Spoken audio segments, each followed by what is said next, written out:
Poco X2 में MIUI 12 का update आ चुका है और मैं इसे 2 दिन यूज भी कर चुका हूँ। इसमें कुछ नए फीचर्स हैं, कुछ चीज़ें इसमें मिसिंग हैं और कहीं कहीं पे इसमें इम्प्रूवमेंट की भी ज़रूरत है। तो जैसा भी है, इसका जो भी प्रोज हैं और जो भी कॉन्स हैं, सबके बारे में इस वीडियो में हम थोड़ी सी डिटेल में बात करेंगे। सबसे पहले आप जब फ़ोन ऑन करोगे तो यहाँ पे आपको MIUI का एनिमेशन देखने के लिए मिलेगा और पहली बार यहाँ पे फ़ोन अपडेट होने के बाद आप जब फ़ोन ऑन करोगे तो यहाँ पे आपको जो भी नए फीचर्स दिए गए हैं उसका ट्यूटोरियल देखने के लिए मिलेगा। तो यहाँ से आप जो भी नए फीचर्स इसमें दिए गए हैं, कहाँ पे मिलेगा, कैसा आपको यूज करना है, वो सब कुछ यहाँ से आप सीख सकते हो। और उसके बाद स्क्रीन अनलॉक में आपको एक एनिमेशन देखने के लिए मिलता है, ये पहली बार इसमें दिया गया है। और कॉल लॉग और आपका जो कंट्रोल सेंटर है, यहाँ पे टेक्स्ट वगैरह में आपको एनिमेशन देखने के लिए मिलेगा। सेटिंग्स और कॉन्टैक्ट्स वगैरह में आपको थोड़े से बोल्ड लेटर में आपको जो टेक्स्ट दिए गए हैं वो देखने के लिए मिलता है। तो ऐसे हर जगह पे आपको थोड़े थोड़े चेंजेस देखने के लिए मिलता है, जिससे कि आपको लगेगा कि हाँ, आप एक नया UI यहाँ पे यूज कर रहे हो। तो सबसे पहले टॉप राइट कॉर्नर से अगर आप नीचे की तरफ स्वाइप करते हो तो यहाँ पे आपको कंट्रोल सेंटर मिल जाएगा और इसके इंटरफेस को पूरी तरह से चेंज कर दिया गया है। आईफोन का इंटरफेस जिस तरह से रहता है बिल्कुल सेम उसी तरह का इंटरफेस आपको यहाँ पे देखने के लिए मिलेगा। और इसके आइकन्स काफ़ी बड़े कर दिए गए हैं पहले के कंपैरिजन में। और पहले के जो 4 शॉर्टकट्स हैं वो फिक्स्ड हैं, उसे आप कस्टमाइज नहीं कर सकते, लेकिन बाकी जितने भी शॉर्टकट्स हैं आप अपने हिसाब से यहाँ पे इसको कस्टमाइज कर सकते हो। और टॉप लेफ्ट कॉर्नर से अगर आप नीचे की तरफ स्वाइप करते हो तो यहाँ पे आपको नोटिफिकेशन पैनल देखने के लिए मिलेगा। और अगर आप होम स्क्रीन में हो और कहीं पे भी स्क्रीन में नीचे की तरफ आप स्वाइप करते हो तो यहाँ पे आपका नोटिफिकेशन पैनल नीचे आ जाएगा। तो अभी यहाँ पे दिक्कत ये है कि रेडमी और पोको के जितने भी फ़ोन्स आते हैं वो अभी काफ़ी बड़े स्क्रीन के साथ आते हैं, तो सिंगल हैंडेडली यूज करना थोड़ा सा मुश्किल होता है। और इस अपडेट के बाद ये और भी ज़्यादा मुश्किल हो गया है, क्योंकि आपका जो कंट्रोल सेंटर है वो सिर्फ टॉप कॉर्नर से आता है। आप स्क्रीन में स्वाइप करोगे तो सिर्फ आपका नोटिफिकेशन पैनल नीचे आएगा, आपका जो कंट्रोल सेंटर है वो सिर्फ टॉप राइट कॉर्नर से ही नीचे आता है। तो यहाँ पे अगर आपको कंट्रोल सेंटर यूज करना है, शॉर्टकट्स वगैरह यूज करना है, तो आपको डबल हैंडेडली यहाँ पे यूज करना पड़ेगा। और इसे इम्प्रूव किया जा सकता है, जैसे आपका राइट टॉप कॉर्नर पे आपका कंट्रोल सेंटर आता है और लेफ्ट टॉप कॉर्नर पे आपका नोटिफिकेशन पैनल आता है। इसी तरह से स्क्रीन को भी 2 तरह से अगर डिवाइड कर दिया जाए, राइट साइड पे स्वाइप करोगे तो आपका कंट्रोल सेंटर और लेफ्ट साइड पे स्वाइप करोगे तो आपका नोटिफिकेशन पैनल। तो इसे यूज करना और भी ज़्यादा यहाँ पे आसान हो सकता है। तो ये चीज़ अगर इम्प्रूव होती है तो काफ़ी बेटर रहेगा। और एक चीज़ यहाँ पे यह है कि पहले का जो UI था वहाँ पे आप नोटिफिकेशन पैनल से ये देख सकते थे कि आप दिन भर में कितना डाटा आप यूज किए हो। तो ये काफ़ी आसान रहता है, क्योंकि हम दिन भर में 1.5 GB या फिर 2 GB का डाटा यूज करते हैं, तो इसी के हिसाब से हम मैनेज कर सकते थे। लेकिन यहाँ पे वो चीज़ मिसिंग है, वो यहाँ पे रिमूव कर दिया गया है। तो ये एक मच नीडेड फीचर है जो कि यहाँ पे होना चाहिए था। और अगर आपको पहले का जो कंट्रोल सेंटर था वो ज़्यादा पसंद है तो आप इसे चेंज भी कर सकते हो। आपको डिस्प्ले सेटिंग में जाना होगा, वहाँ से कंट्रोल सेंटर में आप अगर न्यू कंट्रोल सेंटर को डिसेबल कर देते हो तो यहाँ पे आपका जो पुराना कंट्रोल सेंटर है वो आ जाएगा। आपने वन UI या फिर ऑक्सीजन OS में देखा होगा कि वहाँ पे आप जब भी फुल स्क्रीन जेस्चर का यूज करते हो तो नीचे की तरफ एक लाइन आता है जहाँ से कि आप रिसेंट एप्लीकेशन पे इजीली स्विच कर सकते हो। और वही सेम फीचर यहाँ पे MIUI 12 में भी दिया गया है। Redmi Note 9 Pro और Redmi Note 8 Pro में आपको ये फीचर मिल जाएगा, लेकिन यहाँ पे पोको X2 में ये फीचर मिसिंग है।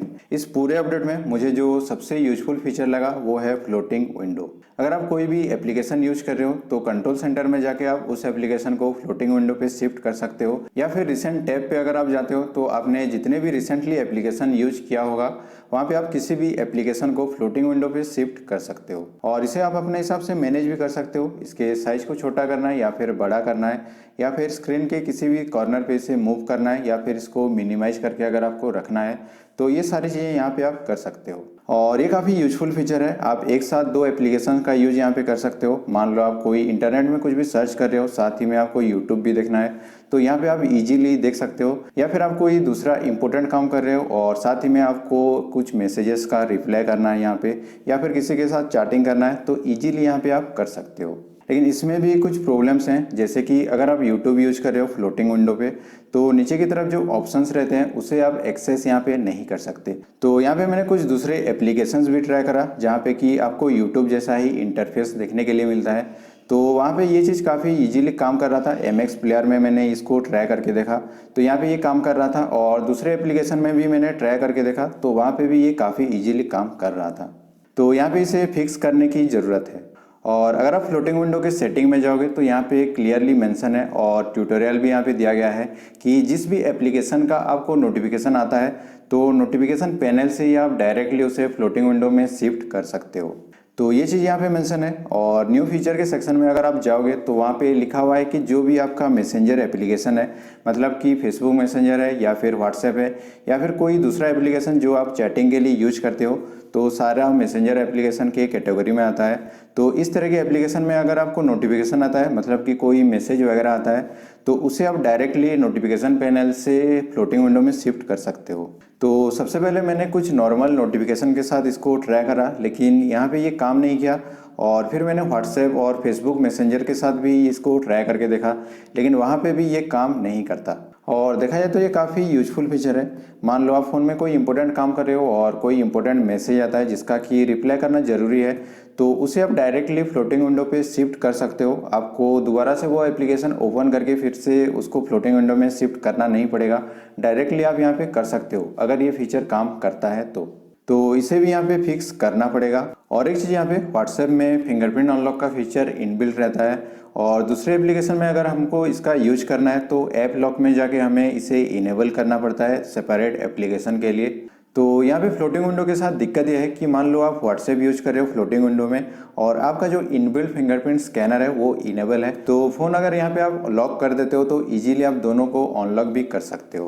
लेकिन यहाँ पे अगर आप ऐप लॉक का यूज कर रहे हो, चाहे वो व्हाट्सएप में हो या फिर किसी दूसरे एप्लीकेशन में, और आप फ़ोन को लॉक कर देते हो, तो यहाँ पे जो फ्लोटिंग विंडो में जो भी एप्लीकेशन होगा वो अनलॉक नहीं होता। तो इस चीज़ को भी यहाँ पे फिक्स करने की ज़रूरत है। डार्क मोड में कुछ इम्प्रूवमेंट किए हैं। पहले क्या होता था कि आप जब भी डार्क मोड को इनेबल करते थे तो यहाँ पे जो भी सिस्टम एप्लीकेशन है और जो प्री इंस्टॉल गूगल के एप्लीकेशंस आते हैं और व्हाट्सएप में, इन सारे एप्लीकेशन में ये ऑटोमेटिकली अप्लाई हो जाता था। लेकिन अभी यहाँ पे आपको सेटिंग्स के अंदर एक ऑप्शन मिल जाएगा जहाँ से कि आप थर्ड पार्टी एप्लीकेशन को सिलेक्ट कर सकते हो और जो भी एप्लीकेशन यहाँ पे सिलेक्टेड होगा वो डार्क मोड को इनेबल करने के बाद वहाँ पे भी ऑटोमेटिकली ये अप्लाई हो जाएगा। और वॉलपेपर में भी यहाँ पे आपको थोड़ा सा डिफरेंस देखने के लिए मिलेगा डार्क मोड ऑन करने के बाद। यहाँ पे आप दो स्क्रीनशॉट देख सकते हो, एक नॉर्मल मोड में और एक डार्क मोड इनेबल करने के बाद, और दोनों के कलर्स में आप क्लियरली डिफरेंस देख सकते हो। डार्क मोड ऑन करने के बाद जो कलर्स हैं वो थोड़े से डार्क शो होते हैं। तो ये काफ़ी बढ़िया इंप्रूवमेंट यहाँ पे किया गया है। और ये अगर आइकन्स के साथ भी होता, मतलब डार्क मोड को इनेबल करने के बाद यहाँ पे जो आइकन्स के कलर हैं वो भी थोड़े से अगर डार्क शो होते तो ये और भी बेटर हो सकता था। कैमरा यूआई को यहाँ पे पूरी तरह से चेंज कर दिया गया है। यहाँ पे एक मोर का ऑप्शन ऐड किया गया है। यहाँ पे आपको डिफरेंट जो मोड्स हैं वो सारे मिल जाएंगे और यहाँ पे एडिट का भी ऑप्शन है। तो यहाँ से आप जिस भी मोड्स को स्टार्ट स्क्रीन में रखना चाहते हो यहाँ से आप ऐड कर सकते हो, तो ये डायरेक्टली आपके स्टार्टिंग के स्क्रीन में आ जाएगा। और ऊपर की तरफ यहाँ पे आपको दूसरे जो भी ऑप्शंस हैं वो मिल जाएंगे। यहाँ के इंटरफेस को भी चेंज कर दिया गया है और सेटिंग्स के अंदर आपको कस्टमाइजेशन के भी कुछ ऑप्शंस मिल जाते हैं, तो यहाँ से आप अपने हिसाब से इसको कस्टमाइज भी कर सकते हो। और गैलरी के यूआई में भी यहाँ पे कुछ चेंजेस किए गए हैं और कुछ नए फीचर्स भी यहाँ पे ऐड किए गए हैं। एल्बम्स के अंदर आप अपने हिसाब से इसको प्रेस करके अरेंज कर सकते हो, इसके अरेंजमेंट को आप अपने हिसाब से चेंज कर सकते हो यहाँ पे। और यहाँ पे एक ऑप्शन ऐड किया गया है फोटो एडिट के अंदर, यहाँ पे स्काई करके एक ऑप्शन मिल जाता है। तो किसी भी फोटो में अगर आपका स्काई यहाँ पे दिख रहा है तो उसे आप चेंज कर सकते हो अपने हिसाब से। यहाँ पे आपको बहुत सारे ऑप्शंस मिल जाएंगे, तो यहाँ पे जो भी आप सिलेक्ट करोगे उसी तरह का आपको स्काई मिल जाएगा फोटो में। फाइनली अगर सिक्योरिटी की बात करें तो इसमें सिक्योरिटी एप्लीकेशन के अंदर अभी भी क्लीन मास्टर का यूज हो रहा है और इसमें जो परमिशंस हैं अभी भी आप अपने हिसाब से इसे डिनाई नहीं कर सकते। ये आपके फ़ोन के सारे परमिशन अभी भी ले रहा है। तो यहाँ पे Xiaomi इंडिया का कहना है कि यहाँ पे जो क्लीन मास्टर यूज हुआ है ये वो क्लीन मास्टर नहीं है जो कि इंडिया में बैन हुआ है, ये उनका खुद का क्लीन मास्टर है। लेकिन जो भी है यहाँ पे जो परमिशंस हैं उसको यहाँ पे फिक्स करना चाहिए था, अलाउ और डिनाई का ऑप्शन यहाँ पे देना चाहिए था।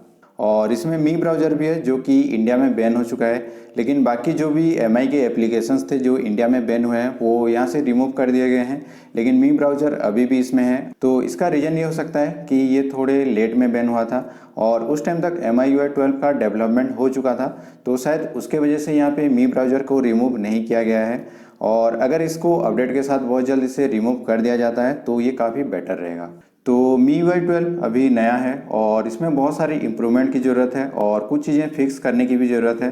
तो देखते हैं कब तक इसमें चीज़ें फिक्स होती हैं और आगे चल के क्या क्या इसमें इम्प्रूवमेंट देखने के लिए मिलता है।